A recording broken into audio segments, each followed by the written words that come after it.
Assalamualaikum warahmatullahi wabarakatuh. Selamat siang. Perkenalkan, saya Hanifah Safitri dari Akuntansi Perpajakan kelas 4B NPM 2075546. Di sini saya akan menjelaskan tentang laporan keuangan entitas nirlaba serta PSAK atau ISAK yang mengaturnya.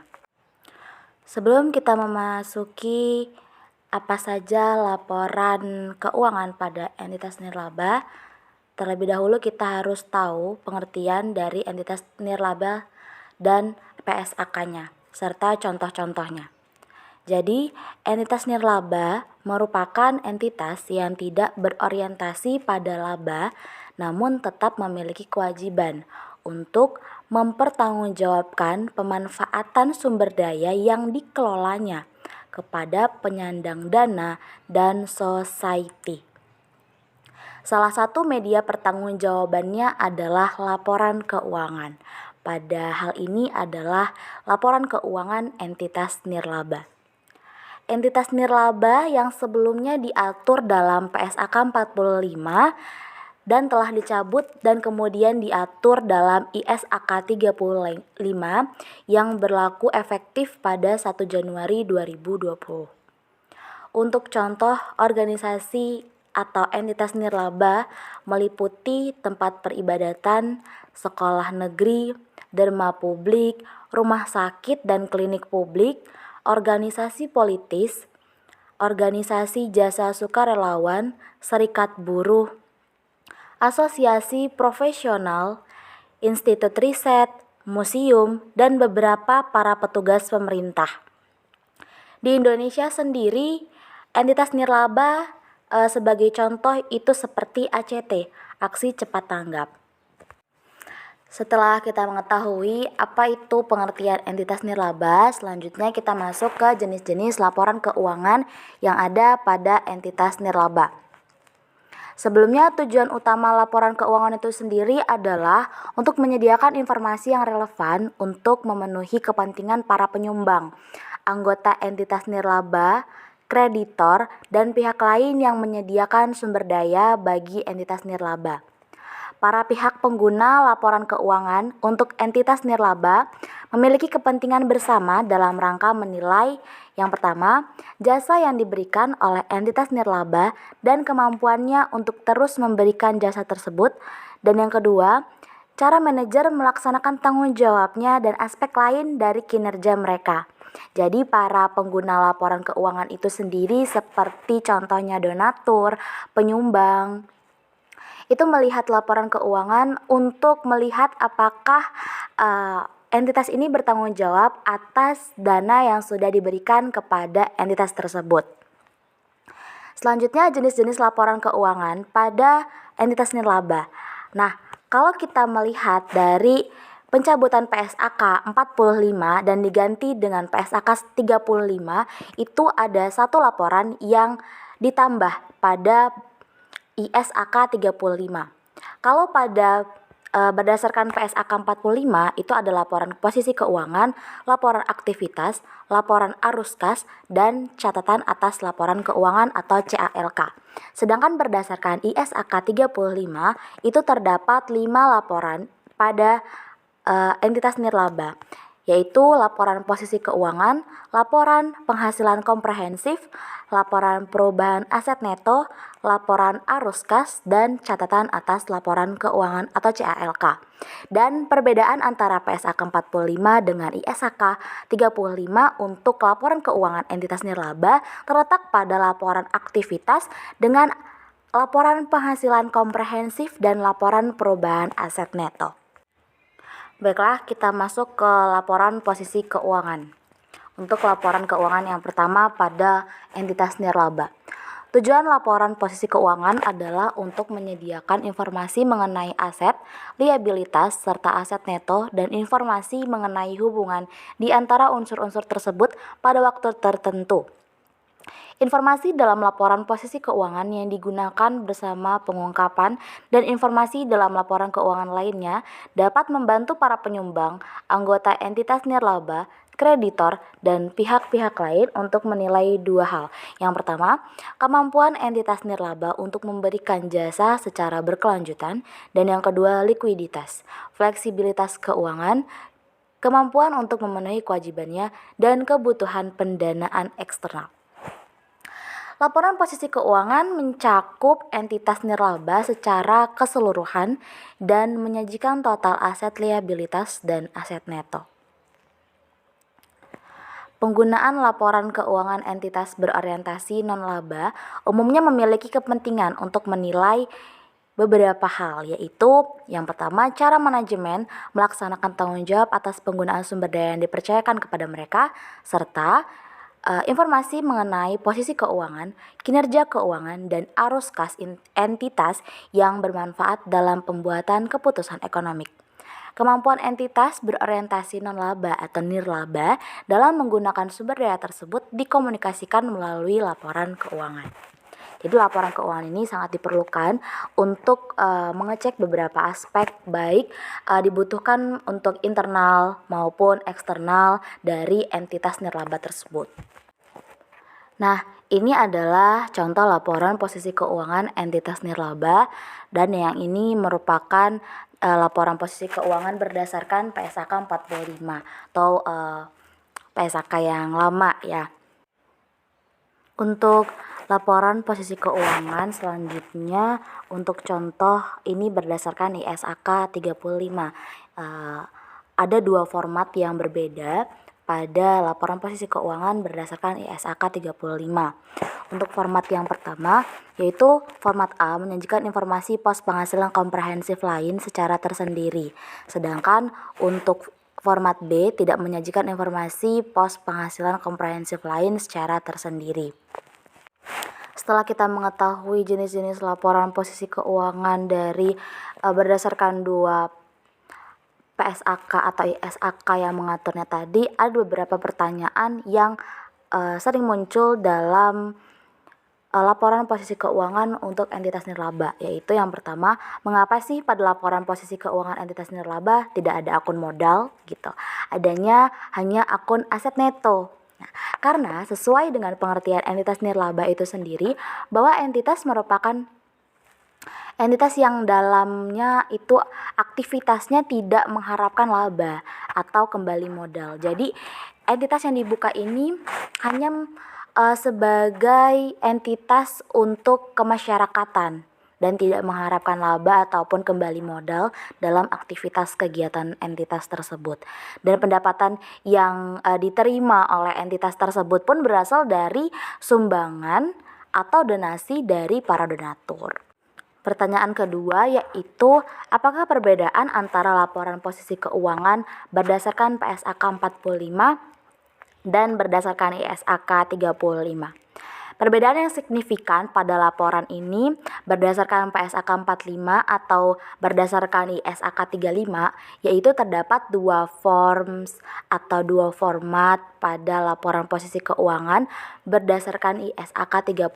Sedangkan pada PSAK 45 itu tidak ada macam-macam format atau dalam artian hanya memiliki satu format saja. Pertanyaan terakhir yaitu, apakah perbedaan laporan posisi keuangan format A dan format B berdasarkan ISAK 35?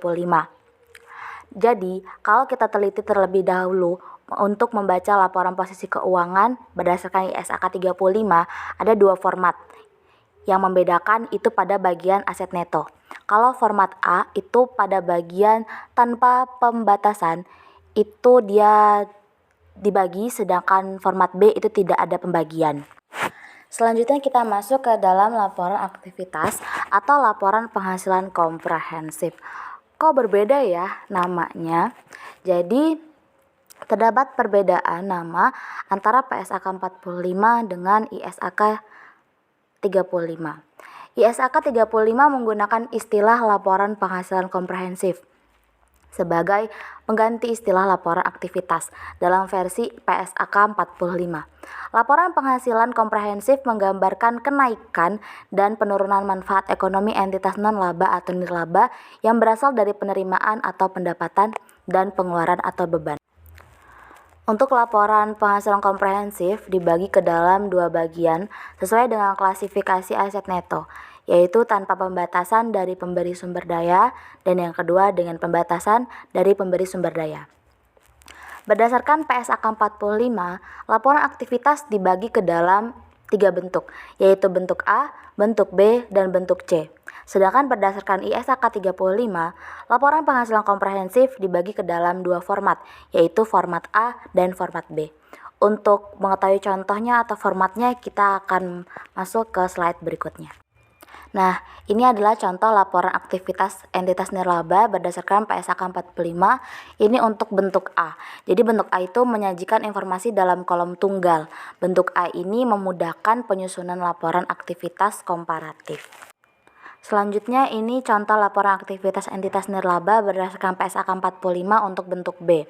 Bentuk B ini menyajikan informasi sesuai dengan klasifikasi aset neto, satu kolom untuk setiap klasifikasi dengan tambahan satu kolom untuk jumlah.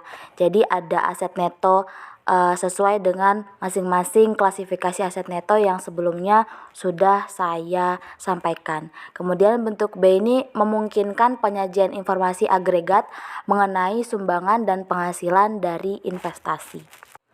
Nah, ini bentuk ketiga atau bentuk C dari laporan aktivitas entitas nirlaba berdasarkan PSAK 45.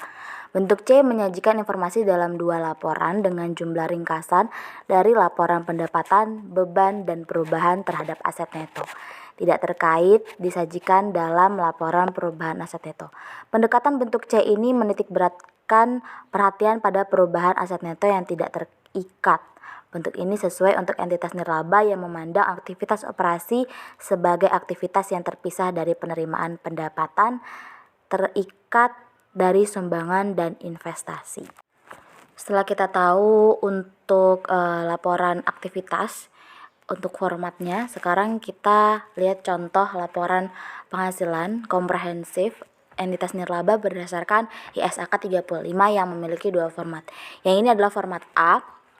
Jadi format A ini menyajikan informasi dalam bentuk kolom tunggal seperti dengan bentuk A pada laporan aktivitas. Format A ini memudahkan penyusunan laporan secara komparatif. Jadi sebenarnya tidak terlalu berbeda ya dengan bentuk A pada laporan aktivitas berdasarkan PSAK 45. Ini untuk contoh laporan penghasilan komprehensif ya, untuk format B-nya berdasarkan ISAK 35. Jadi format B ini menyajikan informasi sesuai dengan klasifikasi aset neto, sama seperti laporan aktivitas dalam bentuk B. Jadi sesuai dengan klasifikasi aset neto ditambah dengan kolom jumlah. Nah, kita masuk laporan perubahan aset neto ya, laporan ketiga. Nah, laporan perubahan aset neto, ini adalah laporan ketiga pada laporan keuangan entitas nirlaba pada ISAK 35. Istilah laporan perubahan aset neto adalah bentuk penyesuaian dari istilah laporan perubahan ekuitas pada laporan keuangan entitas bisnis. Laporan perubahan aset neto hanya ada dalam ISAK 35 untuk mengatur laporan keuangan entitas nirlaba. Aset neto dalam entitas nirlaba diklasifikasikan menjadi 2, yaitu aset neto tanpa pembatasan dari pemberi sumber daya dan aset neto dengan pembatasan dari pemberi sumber daya. Membicarakan tentang klasifikasi aset neto, apa saja sih klasifikasi aset neto dan apa saja pengertiannya? Jadi klasifikasi aset neto ini ada 3 jenis. Yang pertama yaitu terikat secara permanen. Aset neto adalah permanen ya, apabila sumber daya yang dibuka dipertahankan secara permanen. Namun demikian, organisasi diperbolehkan untuk menggunakan sebagian atau semua penghasilan atau manfaat ekonomi lainnya yang berasal dari sumber daya tersebut. Contoh aset jenis ini adalah dana abadi, warisan, maupun wakaf. Nah, klasifikasi aset neto yang kedua yaitu terikat secara temporer. Aset neto terikat temporer adalah sumber daya yang pembatasan penggunaannya dipertahankan sampai dengan periode tertentu atau sampai dengan terpenuhinya keadaan tertentu. Pembatasan penggunaan ini bisa ditetapkan oleh donatur. maupun oleh organisasi nirlaba itu sendiri. Misalnya untuk melakukan ekspansi atau untuk membeli aset tertentu. Dan ini untuk klasifikasi aset neto yang terakhir, yaitu tidak ada. Maksudnya apa sih? Aset neto tidak merupakan sumber daya yang penggunaannya tidak dibatasi atau untuk tujuan tertentu oleh penyumbang. Adapun bila sumbangan, karena itu adalah kontribusi yang dibatasi penggunaannya oleh penyumbang atau untuk tujuan tertentu. Pembatasan tersebut dapat bersifat permanen atau juga temporer. Nah, ini untuk laporan perubahan aset neto berdasarkan ISAK 35. Berikut ini adalah format laporan perubahannya. Ya, jadi ini format-format atau akun-akun yang ada dalam laporan perubahan aset neto berdasarkan ISAK 35. Laporan yang keempat yaitu laporan arus kas. Pada dasarnya PSAK 45 ataupun dalam ISAK 35, laporan arus kas ini ada untuk laporan arus kas entitas nirlaba berdasarkan 45 dan ISAK 35 itu menggunakan format yang sama dan juga sama dengan laporan arus kas untuk entitas bisnis. Jadi menggunakan format sama saja ya. Ada 3 aktivitas di dalamnya, yaitu aktivitas operasi, aktivitas investasi, dan aktivitas pendanaan yang ada pada laporan arus kas. Dan metode penyusunannya juga sama, yaitu metode langsung dan metode tidak langsung. Ini untuk contoh laporan arus kas entitas nirlaba yang metode langsung ya, dengan format serta akun-akun yang memang sama seperti entitas pada umumnya seperti itu. Dan ini untuk laporan arus kas, formatnya untuk metode tidak langsung, sama juga seperti laporan arus kas pada umumnya untuk entitas yang lain ya. Yang terakhir yaitu catatan atas laporan keuangan atau CALK. Berdasarkan PSAK 45, ilustrasi catatan atas laporan keuangan pada catatan A menguraikan kebijakan pengungkapan yang diwajibkan yang menyebabkan catatan B dan catatan C wajib disajikan. Catatan D, E, dan F menyediakan informasi yang dianjurkan untuk diungkapkan oleh entitas nirlaba. Sedangkan berdasarkan ISAK 35, ilustrasi catatan atas laporan keuangan pada catatan A menguraikan kebijakan pengungkapan yang diwajibkan yang menyebabkan catatan B wajib disajikan. Catatan C, D, dan E menyediakan informasi yang dianjurkan untuk diungkapkan pada entitas nirlaba.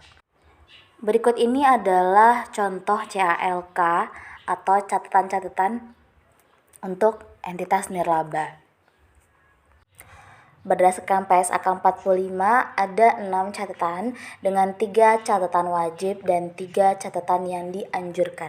Sedangkan berdasarkan ISAK 35 ada 2 catatan wajib dan 3 catatan yang dianjurkan.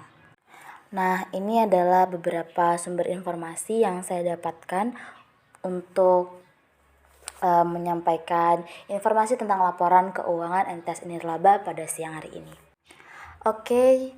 Itu saja informasi yang saya berikan tentang laporan-laporan keuangan pada entitas nirlaba dan format-formatnya serta PSAK atau ISAK yang mengaturnya. Oke, cukup sekian informasi yang dapat saya sampaikan siang hari ini. Semoga bermanfaat. Thanks for watching dan sampai jumpa lagi. Assalamualaikum warahmatullahi wabarakatuh.